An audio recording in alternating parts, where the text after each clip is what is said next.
nanti mungkin dilanjutin dengan Pak Edi. Jadi sedikit cerita tentang Pak Edi. Pak Edi itu adalah naracoba infus pertama. Ketika dia waktu COVID Delta tahun lalu yang lagi tinggi-tingginya kena stroke.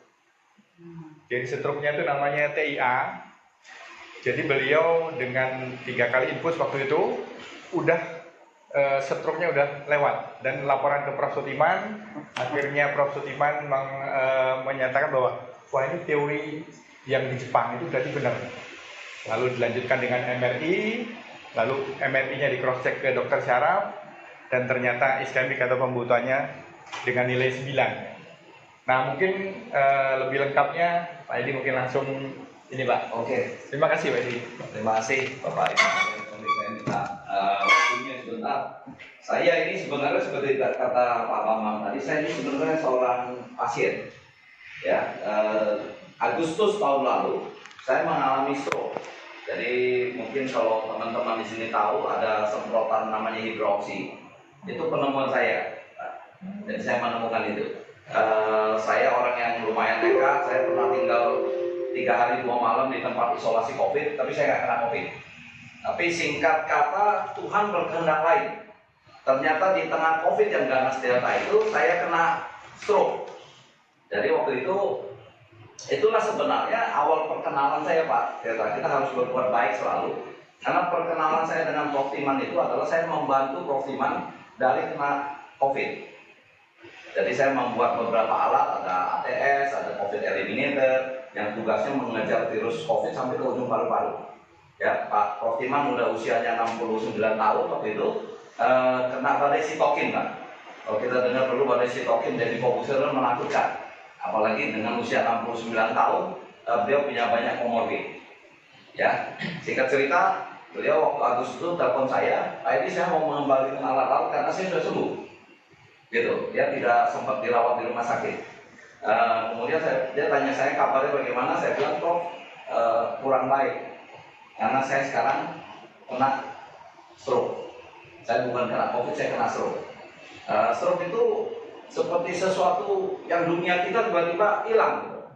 Ya, saya orang yang aktif, usaha saya sebetulnya bangun perumahan. Saya seorang developer Pak. Saya bangun kota mandiri di Bangkalan. Ya, saat ini berjalan, puji Tuhan berjalan baik. Lalu mau diapain katanya? Saya bilang saya bahkan nggak bisa masuk rumah sakit karena waktu itu penuh semua.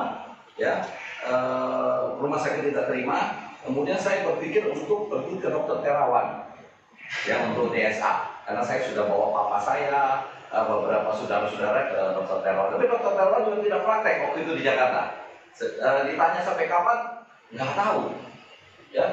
Jadi waktu itu tiba-tiba Prof. Timan telepon, kemudian saya sampaikan, Prof. Timan menawarkan satu alternatif. Pak Edi, sebenarnya kita telah meriset sesuatu yang luar biasa, ya. Tapi udah 5 tahun ini hanya menjadi bahan kita mengajar. Ini hanya menjadi sesuatu yang adanya di perpustakaan. Jadi saya bilang, Prof, apa?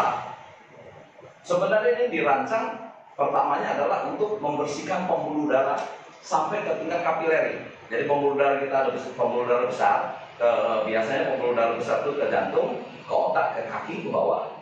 Kemudian ada pembuluh darah menengah itu ke organ, yang lebih kecil ke organ, misalnya ke pankreas, ke hati, ke ginjal. Ya, fungsi pembuluh darah itu sebenarnya Bapak Ibu sekalian ada 2. Ya, satu adalah memberi supply semua kebutuhan. Misalnya kita butuh enzim, hormon, oksigen, ya dan sebagainya. Itu cuma dikirim ke seluruh organ oleh pembuluh darah, nggak ada cara lain. Ya, dikirim oleh darah oleh pembuluh darah. Ya, yang kedua adalah yang jarang orang sadari bahwa pembuluh darah itu selalu ada pembuluh darah masuk dan pembuluh darah keluar. Kita kasih oksigen ke sel, ada sisa reaksi yang namanya karbon dioksida yang harus dikeluarkan. Ya, jadi kita belakangan ini banyak menemukan orang yang diinfus benjolannya hilang. Ya, hipotesanya adalah pembuluh darah masuknya bagus, pembuluh darah keluarnya mampet sehingga terjadi tumpukan racun, tubuh bereaksi dengan memproduksi barrier yang namanya benjolan. Ya, tujuannya tubuh ini supaya ini tidak menulari organ tersebut. Ya, jadi kita temukan juga banyak belakangan ternyata ada orang tiroid 5 cm sudah mau dioperasi, kena COVID, pas COVID, Rumah Sakit Angkatan Laut tunda, ya, dia infus kira-kira 12 kali. Kemudian setelah COVID lewat, dipanggil lagi Rumah Sakit Angkatan Laut untuk dioperasi, ternyata benjolannya sudah nggak ada. Ya, jadi kita hipotesanya adalah pembuluh darah keluarnya yang tersumbat tadi sudah dibetulin. Ya, nah, oke. Jadi waktu itu saya tanya sama Prof. Timan, Prof, karena saya lumayan ngerti Bapak Ibu sekalian, saya adalah penemu hidroksi, agak ngerti, ya. Saya tanya sama Prof, isinya apa? Isinya hidrogen, oksigen, ya, magnesium. Tuh, dimasukkan ke dalam larutan NaCl, ya, natrium klorida, ya. Saya bilang, apakah sebagus itu? Itu kan semua bukan obat. Ya, hidrogen bukan obat, oksigen bukan obat, magnesium bukan obat. Ya, lalu saya tanya, tapi ada satu teknologi baru, Pak Eli, ya, dia bilang yang bisa membuat ini bisa mempenetrasi di dalam kita punya semua cellular system, ada yang namanya biomembran. Ya, saya kasih contoh misalnya, kalau kalsium kita sebesar tangan saya, kalau air untuk melarutkan ini sebesar tangan saya juga, karena ini dilingkupi oleh satu namanya biomembran. Nah, dengan teknologi ini dia bilang ini bisa mempenetrasi, karena dia jauh lebih kecil, dia punya daya angkat dan dia akan memisahkan antara kalsium dan kolesterol penyebab dia menjadi semen. Ya, jadi biasanya Bapak Ibu sekalian adalah kalsium dengan trigesit. Ya, itu menyebabkan jadi semen. Kalau orang bangunan tahu lah semen isinya pasti kalsium. Ya, terkalsifikasi namanya. Ya, jadi saya mohon maaf, saya suka bercerita story yang saya alami. Kemudian beberapa saat kemudian saya nggak ada pilihan waktu itu. Saya mau masuk rumah sakit aja nggak bisa. Jadi saya bilang oke, saya bersedia mencoba. Ya, saya coba. Saya sudah 2 bulan, kurang lebih 2 bulan. Saya mengalami stroke itu hampir 15 kali. Jadi TIA itu stroke-nya datang dan pergi. Ya, sebentar stroke, setengah hari baik. Ya, nanti stroke lagi. Tapi setiap kali stroke, Bapak Ibu sekalian dia memberi sinyal. Kita separuh badan saya sebelah kanan itu kesemutan dulu. Ya, kemudian stroke-nya datang. Saya kalau pegang apapun jatuh. Saya nggak bisa, bahkan nggak bisa menegakkan duduk, nggak bisa tegak karena keseimbangannya hilang. Ya, saya mengalami mungkin salah satu orang yang mengalami stroke 15-20 kali itu memecahkan rekor dunia dalam 1,5 bulan, teman-teman. Ya, kemudian oke, infus. Saya mendapatkan yang infuskan itu perawat dari RSPAL namanya Pak Yamin. Saya diinfus pertama. Saya diinfus itu sekitar jam setelah pulang kerja, Pak. Jadi sekitar jam 5, jam 6 di kantor saya. Begitu diinfus, saya turun, saya nyetir, kok mata saya semua jadi terang gitu. Mata saya kok jadi terang gitu. Kemudian orang yang stroke berbulan-bulan itu punya masalah namanya brain clot. Jadi otak kita tuh kayak ada semacam kabut ya. Kita nggak bisa jernih mikir gitu. Dan itu hilang. Ya, wah, kata Pak Timan, kayaknya oke nih. Gitu. Kemudian 2 hari kemudian infus lagi yang kedua. Nah, infus yang kedua kali ini ditemukannya Pak. Saya kan sudah MRI sebelumnya ke dokter saraf. Ya, dokter siapa Pak? Yang dokter Hari. Jadi udah di LKZ ya. Jadi udah difoto bahwa saya ada penyumbatan 2 titik di atas di sebelah kiri, sama ada pengecilan di bawah. Ya, kemudian berarti confirm bahwa memang stroke gitu. Kemudian pada infus kedua, saya temukan kepala saya itu nggak enak gitu, seharian. Ya, bagian yang stroke itu cundut gitu. Terus bukan disebut sakit kepala, bukan disebut pusing, tapi nggak enak aja kepalanya. Saya waktu itu sempat minum Panadol, 1 biji Panadol untuk meredakannya. Tapi saya telepon Prof. Timan, saya senang, Prof kayaknya dia sedang bekerja nih, karena betul di tempat yang menjadi target masalah gitu. Terus saya lanjutkan infus ketiga, Nah, infus ketiga Bapak Ibu sekalian, untuk bisa menguji saya sebelumnya, kenapa saya bisa sampai 15 kali 20 kali kena stroke? Saya ini orangnya bandel. Jadi saya kalau mau coba bangun tidur, mau coba saya masih udah baik apa enggak, saya push up Pak. Kalau push up, biasanya kalau saya push up lebih dari 30-40 kali, langsung saya stroke. Langsung stroke karena kita butuh oksigen banyak, kita paksa, ya, dia langsung stroke. Nah, infus ketiga, saya push up, nggak apa-apa. 2 jam lagi, sejam lagi push up lagi, nggak apa-apa. Ya, wah, saya satu hari itu mungkin push up ada 5-6 kali Pak untuk mencoba, saya masih stroke nggak gitu. Kalau diterusin sampai sekarang mungkin udah nggak one pack ini, 6 pack.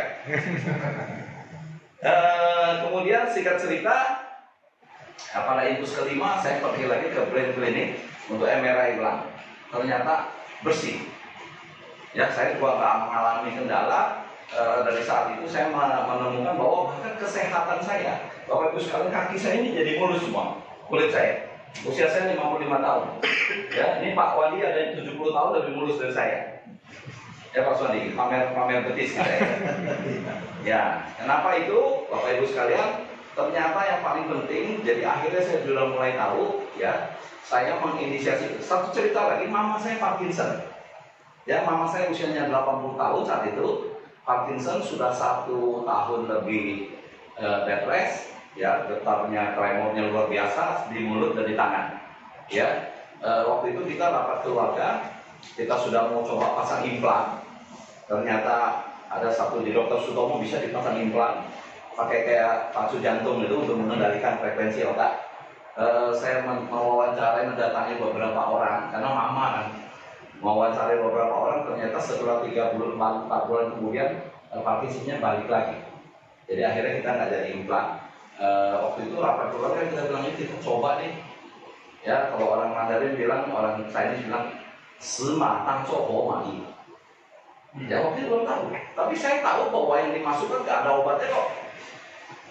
Berguna buat saya, ya, karena mindset kita selama ini adalah kita berobat, bukan menormalisasi, gitu. Jadi waktu itu singkat cerita saya menemukan keajaiban, ya, mama saya itu pada infus ke-6 sudah bisa belajar jalan lagi, ya. Sekarang ini infusnya kira-kira udah 40-an, tremornya paling tinggal 1%, sudah bisa karaokean lagi, sudah bisa nyanyi. Karena kalau orang Parkinson itu biasanya flat face. Karena hormon dopaminnya masalah, biasanya dia kelihatan tidak gembira orangnya. Ya, yang ajaibnya lagi belakangan kita menemukan waktu beliau jatuh, karena senang bisa jalan terus jatuh, fraktur tulang belakang sehingga dirawat di RKZ di Malang. Ya, mama saya itu 15 tahun sebelumnya saya bawa ke Singapura, ya, karena ada belakangan baru ditemukan ternyata ada bakteri di kandung kami yang naik ke ginjal. Ya, dokter Singapura sudah menyatakan ginjalnya sebelah kiri sudah nggak bisa fungsi lagi. Nah, kita kan laporkan waktu kita masuk rumah sakit, kita laporkan. Kemudian dokter Thomas itu marahin saya. Wah, ini nggak mungkin ginjalnya sebelah nggak berfungsi. Kreatininnya 0,8. Wah, ya dok, saya sendiri akan ke Singapura. Ya, ternyata belakangan ditemukan ginjalnya berfungsi 80% lagi. Jadi inilah akhirnya yang membuat saya, Pak, saya bukan orang yang kaya sekali, tapi saya berinisiasi untuk membantu Prof yang orang Indonesia, penemu orang Indonesia, yang menurut saya masuk akal sekali. Ya, saya rela korbankan apapun supaya ini bisa jalan, karena saya berhutang nyawa juga. Ya, saya ngomong sama Prof Iman, ayo Prof, apa yang bisa saya lakukan? Makanya sekarang kita beruntung banyak profesor, Prof tadi yang diceritakan Pak Ohlani itu adalah Prof nomor 1 saintis di Indonesia 4 tahun berturut-turut. Prof Iman nomor 22, Prof Widodo nomor 16, Prof Ahmad Saburindo nomor 11. Kalau di bidangnya masing-masing, mereka mungkin yang terbaik. Ya, belakangan mengepek kayak Dokter Tirta ini saya kenal dari dokter di referensi Dokter Oli. Ya, Dokter Tirta kira-kira bergabung. Saya kalau perlu bantuan kita ada klub, Pak. Supaya riset ini menjadi riset berbasis pelayanan ini menjadi sah. Ya, kita membuat satu klub namanya Reverse Aging and Homeostasis Club. Jadi ceritanya orang yang diterapi itu adalah anggota klub. Ya, eksklusif anggota klub. Sehingga pertanggungjawaban riset, sekarang kita sudah menyelesaikan riset di binatang, ya kita akan lanjutkan lagi dengan sekarang binatang mencitnya ini. Kalau diinfus biasa umurnya 8 bulan, ini bisa lebih panjang kan? Ini on progress kan? Jadi mungkin tahun depan saya sudah bisa laporkan. Ternyata dikonversi ke umur manusia, kita bisa hidup 150 tahun misalnya dengan penggunaan terapi ini. Gitu. Jadi kita juga membentuk satu tatanan memerhati reverse aging, membuat satu tim yang isinya semua saintis. Karena kita nggak boleh, saya nggak boleh masuk situ, Pak. Isinya semua saintis itu untuk meneliti tentang pengaruh hidrogen nanobubbles ini ke macam-macam penyakit. Kita baru bisa membiayai 3 riset, Bapak Ibu sekalian. Satu, yang pertama adalah safety riset di binatang, ya. Yang kedua safety riset di manusia. Ya, saya sendiri juga, Pak Wandi juga termasuk narasubanya. Ya, 40 orang diinfus 15 kali, masalah nggak ya? Ada yang masalah nggak? Gitu. Kemudian kita sekarang baru saja menyelesaikan riset tentang pengaruh nanobubbles ke kardiovaskular. Ya, kardiovaskular kita selesaikan mungkin kemungkinan sekitar awal Februari mungkin akan kita kumpulkan anggota untuk kita umumkan. Jadi dari semenjak itu saya menginisiasi Bapak Ibu sekalian untuk membuat riset berbasis pelayanan ini dengan membuat klinik, dan seperti Pak Swasta itu salah satu klinik kita. Jadi kita saat ini sudah membantu sekitar 1.900 orang. Ya, riset yang kedua waktu itu adalah tentang meningkatkan kualitas hidup orang yang sakit. Ya, jadi macam-macam, ada kanker masuk apa semuanya, ada yang stroke, ada yang diabetes, ada yang gangguan jiwa, ada yang bipolar. Kita menemukan 98% mengalami kemajuan. Ya, karena fokusnya tadi Pak itu di kanker, kita menemukan orang pertama yang sembuh Pak, dari kanker namanya Pak Junaidi, kanker nasofaring. Ya, saya masih ingat waktu itu kita bikin tab, dia datang, kita suruh keliling kaki ke daerah gitu. Karena kankernya bisa dinyatakan dokter yang sembuh. Ya, Pak Junaidi kanker nasofaring, dia diminta oleh dokter untuk kemo dan radiasi. Dia tidak mau lakukan kemo, dia hanya radiasi. Dari rencana 35 kali, dia cuma lakukan 25 kali. Karena kondisi badannya nggak kuat lagi. Nah, kemudian belakangan data waktu itu kita ada 16 orang yang kanker yang bergabung dalam riset itu. Jadi kankernya macam-macam. Ada kanker pankreas, ada kanker pokoknya parah-parah, kanker ginjal, kanker lidah. Ya, yang ajaibnya Bapak Ibu sekalian, kita menemukan ada, tapi ini bukan klaim ya. Saya hanya cerita karena risetnya belum tentang kanker. Ya, kita menemukan ada 7 orang yang dinyatakan dokternya sembuh. Ya, 7 orang ini bukan semua karena terapi kita, masih ada yang kombinasi, misalnya tetap melakukan kemo, ya, tapi juga disupport oleh infus, ya, tetap melakukan kemo dan radiasi, disupport infus. Atau yang radiasi ya, seperti Pak Junaidi tadi, atau yang tidak sama sekali. Karena berhubungan kita melihat kanker itu adalah penyakit yang memiskinkannya sangat cepat. Ya, karena kalau orang sakit kanker, karena tiba-tiba kantongnya jadi ada duit, dia jual rumah, jual mobil, ya. Jadi kita menemukan itu, sehingga saya akhirnya ngomong sama Prof. Timan, Prof, kalau 1 orang, 2 orang, itu namanya keajaiban, ya.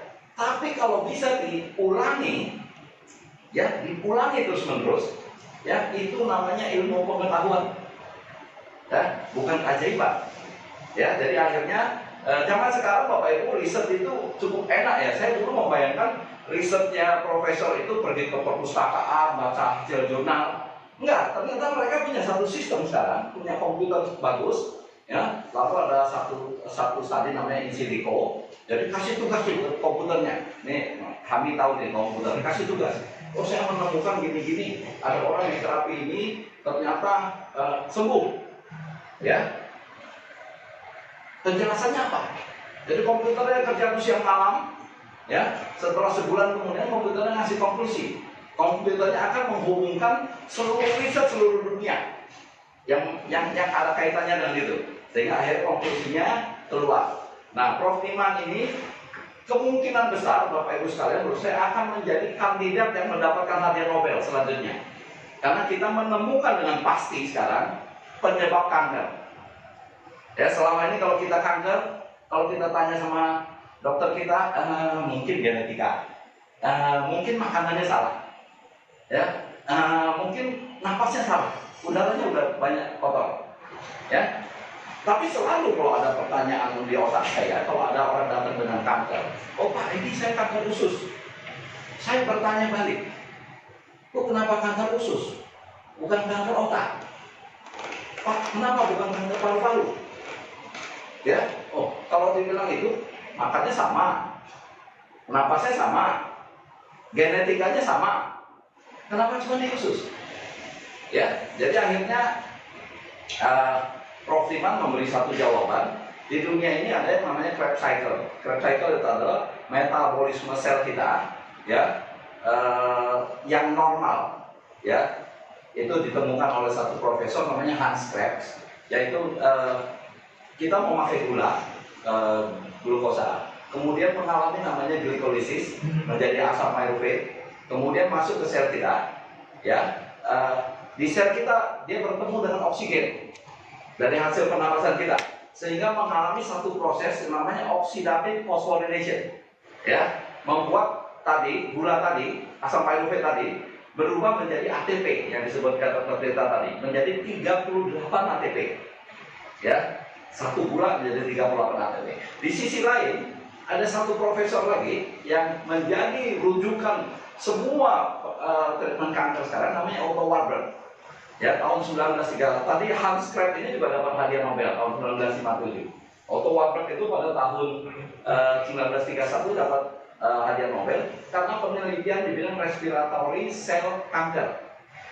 Ya, misalnya sekarang kalau kita pergi PET scan, Mbak, kita dikasih minum air, ya, isinya glukosa, kemudian masuk ke sistem itu setelah 40 menit, kemudian di tracker kita punya sel itu makannya gimana gitu.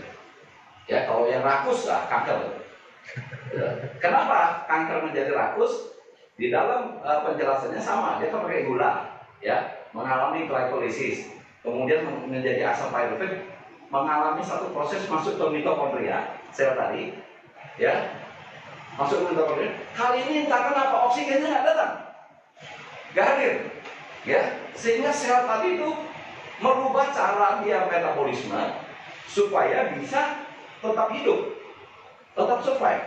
Jadi dia mengalami satu perubahan dari asam pyruvate tadi menjadi asam laktat, ya, kemudian karena tidak ada oksigen yang mesti fermentasi, menghasilkannya cuma 2 ATP, ya, cuma 2 ATP. Satu molekul gula cuma jadi 2 ATP. Yang tadi satu molekul gula menjadi 38 ATP. Jadi dengan kata lain sebenarnya sel kanker butuh glukosa paling nggak 18-20 kali lebih banyak, ya, supaya dia bisa survive. Ya, jadi Prof. Iman selalu mengatakan kanker itu bukan patogen, bukan virus, bakteri dan jamur yang dari luar. Kanker itu adalah sel kita sendiri, anak kita sendiri yang jadi nakal. Nah, kenapa? Berubah sifat, bukan orang lain gitu. Gitu. Jadi bukan kayak virus datang dari luar, bakteri bisa datang dari luar. Dia enggak, sel kita. Nah, harus diingat Bapak Ibu sekalian, waktu dia belum jadi sel kanker, dia adalah sel yang sehat, betul nggak? Memakai metabolisme Krebs cycle tadi, ya, memakai oksigen tadi. Nah, yang nggak pernah diinvestigasi di seluruh dunia adalah kenapa oksigennya tiba-tiba tidak hadir di dalam sel itu. Tadinya kan ada nih, dia sel sehat, pakai oksigen. Nah, oksigen itu sebenarnya Bapak Ibu sekalian cenderung mudah untuk diinvestigasi. Misalnya asalnya oksigen itu dari paru-paru. Paru-parunya fail nggak untuk menghasilkan oksigen, kan gitu. Ternyata enggak tuh, setiap orang yang kena kanker datang ke kita masih hidup tuh. Kalau paru-parunya bermasalah, berarti bisa mati ya. Karena kita kalau nggak dapat oksigen, dok, paling 15 menit udah lewat kita. Nah, berarti Dengan kata lain, oksigen masih dihasilkan oleh paru-paru. Yang kedua yang membawa ini ke sel adalah namanya sel darah merah, ya. Jadi zat besi di sel darah merah namanya Hb, hemoglobin kita. Ya, apakah hemoglobin kita ini gagal menyerap oksigen untuk dibawa ke sel? Nah, itu gampang, bisa dites Hb. Hb kita berapa? Kemudian yang kedua, kalau terjadi secara sistemik, secara menyeluruh, semua sel kita pasti jadi kanker, nggak cuma di usus, misalnya, nggak cuma di tempat-tempat tertentu, ya karena gagal secara sistemik mengantar oksigen ke sel. Kalau Hb-nya gagal, hemoglobinnya gagal. Kemudian akhirnya satu pertanyaan yang menjawab juga kenapa tadi orang kena kanker di tempat tertentu, ya. Yang kedua adalah ketidakhadiran oksigen karena apa? Ya, salah satu tersangkanya Pak adalah pembuluh darah kapiler, ya, yang mengantar oksigen ke sel itu, ya, sehingga itu buntu. Bisa bayangin dalam teori pembuluh darah Bapak Ibu sekalian, kalau kita punya pipa 4 inci sebesar gini, sama pipa ledeng yang cuma setengah inci sebesar gini, mana yang lebih gampang tersumbat? Yang kecil, ya. Tapi di dunia kita, di dunia yang kecil ini kita cuek, ya. Kita hampir nggak peduli, ya. Misalnya tadi kita tahu pembuluh darahnya itu yang menengah lah, pergi ke ini yang definisi dari penuaan menurut reverse aging and homeostasis club, menurut ini, ya. Sebenarnya kita menua itu karena apa? Gitu. Ya, karena umur kita sudah tua. Enggak, di Jepang ada yang umur 120 tahun masih kerja. Ya, umur kita adalah fungsi organ kita menurun. Ya, fungsi organ kita menurun. Misalnya pada satu waktu kita udah umur 60 tahun, kita menemukan fungsi ginjal kita menurun. Kayak Pak Suwandi menemukan fungsi pankreasnya menurun. Karena itu dia perlu makan obat ini, ya, perlu diabetes. Ya, jadi fungsi organ. Nah, fungsi organ tadi, Bapak Ibu sekalian, diperoleh dari sistem supply yang namanya pembuluh darah, ya, yang menyumbang semua oksigen, enzim, hormon, vitamin, nutrisi, semua ada pembuluh darah. Pembuluh darah yang besar aja yang ke jantung bisa tersumbat. Bayangkan ke yang kecil ke organ. Ya, kalau misalnya ke hati kita lah yang paling banyak gunanya di tubuh kita kan hati, ya, ada 490 fungsi. Ya. Nah, manusia menerimanya sebagai apa? Kalau pada saat tertentu kayak Pak Suwandi, saya kenal 3 tahun yang lalu, beliau tiba-tiba bilang saya diabetes, kita menerima itulah penuaan. Saya sudah tua, ya, bagaimana sekarang pertanyaannya? Kalau pembuluh darah tadi ada teknologi yang bisa membersihkannya sampai ke tingkat mikrokapiler, bukankah dengan dibersihkan itu fungsi suplainya jadi bagus? Ya, apalagi sekarang ditambah hidrogen, ya, bisa membuat fungsi selnya jadi bagus, ya, fungsi selnya jadi mudah lagi. Itu yang disebut reverse aging. Ya, bayangkan kalau bapak-bapak ini kita selalu kayak Prof. Iman selalu bilang, masa hidup saya ini cuma ditakar sudah 70 tahun, setelah ini saya masih pensiun, ya. Itu karena dibatasi secara fisik. Coba bayangkan orang-orang seperti Prof. Iman yang begitu luar biasa, di sekolah pemerintah habisin puluhan miliar, ya,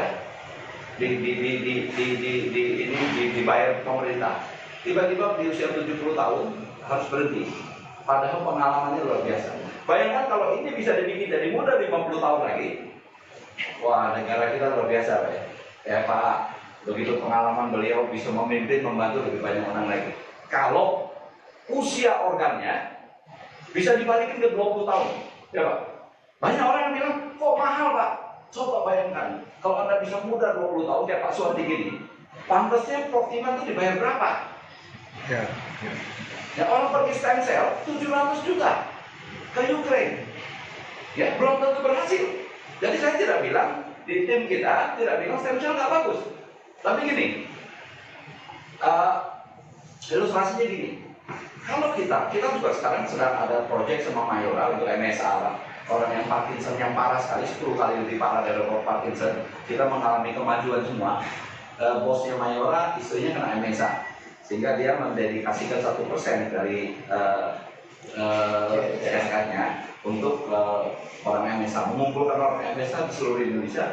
Kita pusatkan di kita punya MSA terbanyak di dunia, Pak. Karena kita punya 7 orang, karena penyakit langka, ya penyakit neurodegeneratif. MSA mungkin banyak yang MSA itu multi sistem atrofi.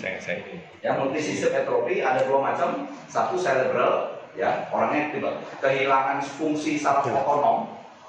Saraf otonom itu adalah saraf yang kita nggak perlu nggak perlu, berarti nggak fokus mah.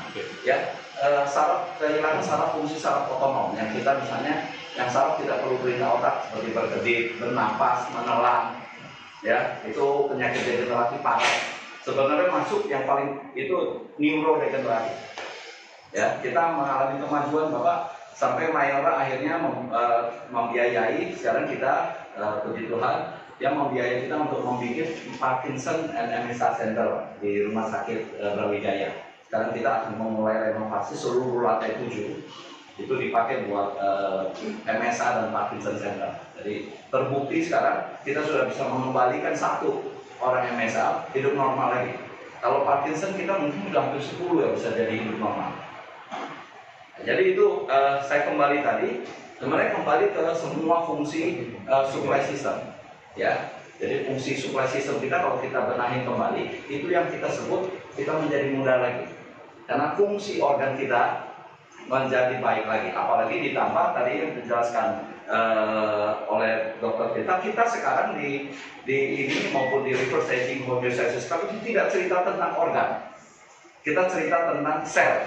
Ya, organ itu menjadi masalah kalau sekumpulan sel bermasalah. mogok kerja. Ya, mogok kerja karena apa? Mungkin saja karena oksidasi, karena oksidatif, karena radikal bebas, karena nggak dikasih bahan baku, karena pembuluh darah tersumbat. Ya, nah itu yang menjadi concern dari kita punya penelitian dan kita punya terapi. Jadi terapi kita tidak disebut terapi pengobatan. Ya, tidak disebut terapi pengobatan. Karena gini, bertahun-tahun kita kenalnya pengobatan. Ya, dari umur kita dewasa kita sudah tahu semua diobati dokter tadi seperti dokter Tirta bilang. Tapi lucunya kalau kita misalnya saya darah tinggi, ya diinfus Pak darah saya turun. Ya, tapi diinfus juga infus yang sama ke orang yang darah rendah darahnya naik. Itu kita sebut terapi normalisasi karena nggak mungkin terjadi di dunianya dokter Tirta orang obat darah tinggi dikasih orang ke orang darah rendah bisa mati. Ya, jadi begitu Bapak Ibu sekalian. Nah, apa itu nanobubbles? Pak punya videonya kan Pak? Ya. Saya juga akan mempraktekkan nanti apa itu nanobubbles. Nanobubbles ini yang menjadi fokus dari teknologi kita. Ya, ini teknologi ini kelihatannya simpel. Nah, ini penelitian nanobubble di Jepang tentang kanker. Ini bisa lihat ini ikannya, ya, ikannya itu ikan air tawar sama air asin bisa jadi satu. Ini juga dipakai untuk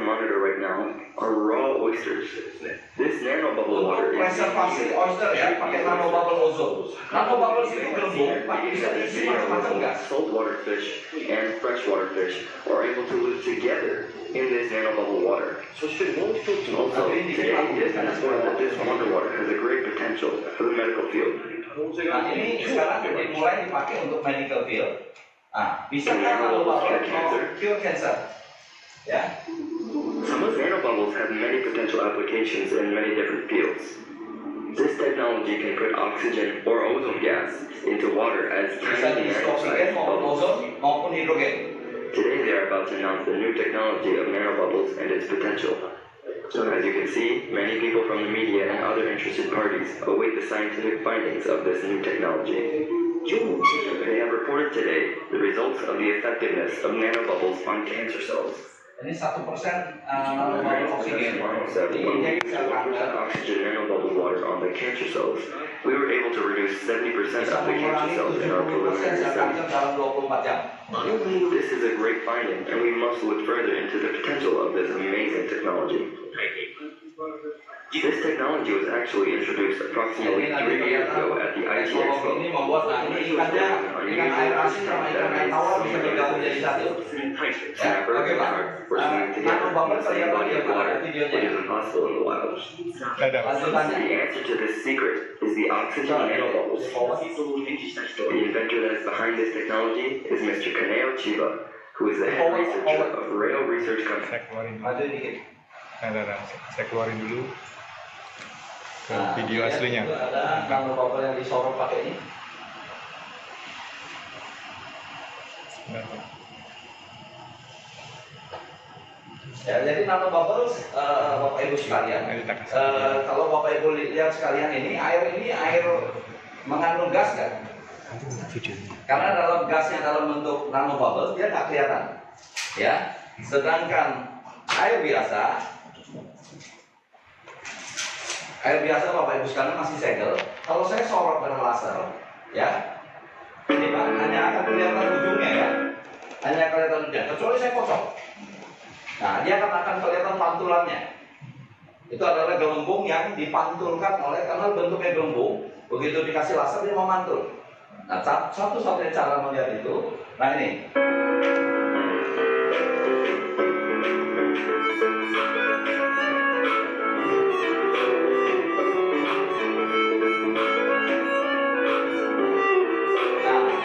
Nah, kalau disorot laser dia akan ada garis ini. Sedangkan air biasa enggak.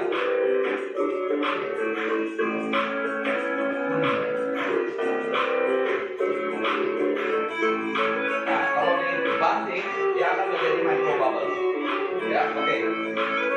Nah, kita kalau lihat ini, ya, ini ada garisnya Pak ya, garis penuh, tajam, ya. Ini adalah nano bubble hidrogen dan oksigen yang kita masukkan ke air ini.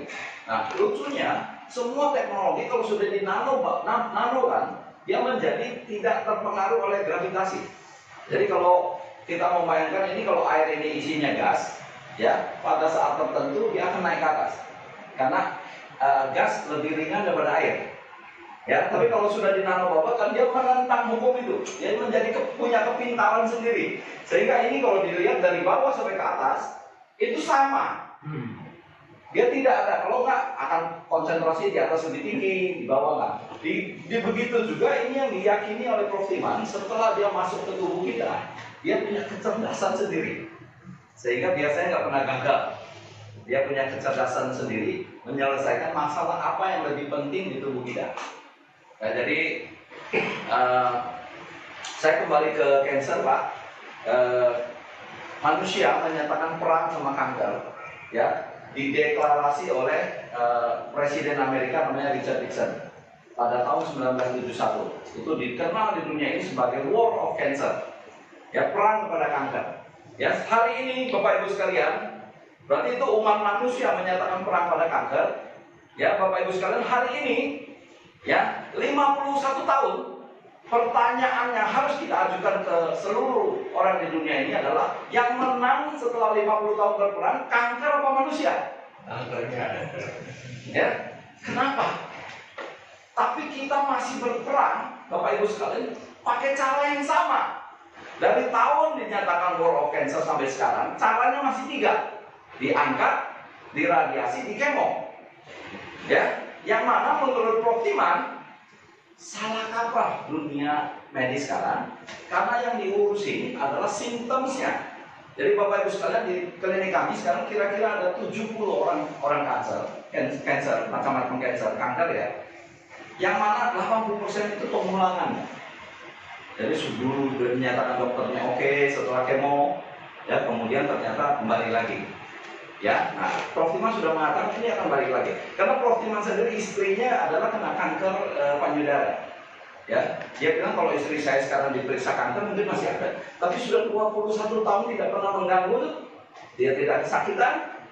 Ya, karena tadi prinsip bahwa kanker itu anak kita sendiri, sel kita sendiri, bukan orang lain. Nah, kemudian 3 macam ini Bapak Ibu sekalian, diangkat, dikemo, diradiasi, ini menyelesaikan yang namanya kanker ya. Tapi bukan penyebab kanker. Ya, penyebab kanker tapi sudah ditemukan oleh tim ini adalah oksigen yang tidak hadir di sel. Ketidakhadiran oksigen di sel.